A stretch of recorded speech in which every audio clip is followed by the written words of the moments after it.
ఘనంగా నిర్వహించారు. ఈ సందర్భంగా పాస్టర్ ప్రశాంత్ విశ్వాసకులకు ప్రత్యేక సందేశాన్ని అందించారు. పాస్టర్ ప్రశాంత్ మాట్లాడుతూ ఈస్టర్ పండుగ క్రైస్తవులకు అత్యంత పవిత్రమైనదని తెలిపారు. యేసుక్రీస్తు శిలువ వేయబడిన తర్వాత 3వ రోజు పునరుద్ధానం చెందిన రోజు ఈస్టర్ గా జరుపుకుంటామని వివరించారు. ఈ సంఘటన మానవ జాతికి పాప విమోచనం, ఆశ, నూతన జీవితం అనే సందేశాన్ని అందిస్తోందని ఆయన పేర్కొన్నారు. ఈ కార్యక్రమంలో స్థానిక విశ్వాసులు, సంఘ సభ్యులు పాల్గొని ఈస్టర్ శుభాకాంక్షలు పరస్పరం తెలియజేసుకున్నారు.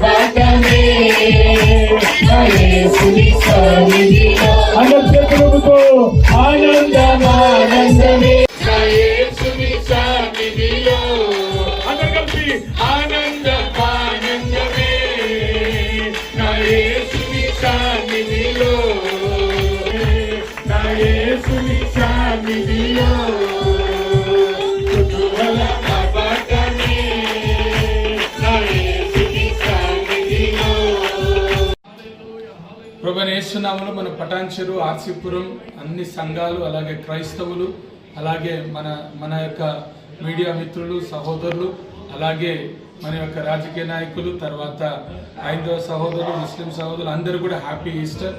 ఈ యొక్క ఈస్టర్ శుభదినమున యేసుక్రీస్తు వారి యొక్క జననము ఎంత ముఖ్యమో యేసుక్రీస్తు వారి యొక్క పునరుద్ధానం అంతే ముఖ్యం.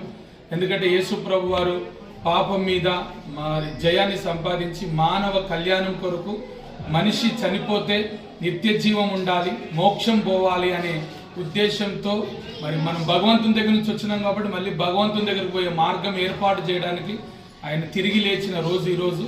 క్రైస్తవుల నమ్మకం ఏంటంటే యేసు ప్రభు వారు పాపం లేని జీవితం ఎలా అయితే జీవించి పరలోకం పోయారో మనుషులమైన మనం కూడా పాపం లేని జీవితం జీవించి ఆ భగవంతుని దగ్గరికి పోయి చేరాలని యేసు ఈ లోకానికి వచ్చి ఆయన మాటల ద్వారా, ఆయన విషయాల ద్వారా మనకు తెలియజేసి మనం కూడా మోక్షం పోయే మార్గం ఏర్పాటు చేసిన రోజు ఈరోజు. ఈ సందర్భాన్ని బట్టి అందరం కూడా మరి సుఖశాంతులతో, సంతోషాలతో ఈస్టర్ సందర్భంలో మన ప్రాంతంలో ఉన్న ప్రజలకి, అలాగే ముఖ్యంగా మా యొక్క రిపోర్టర్ కుటుంబాలకు, స్నేహితులకు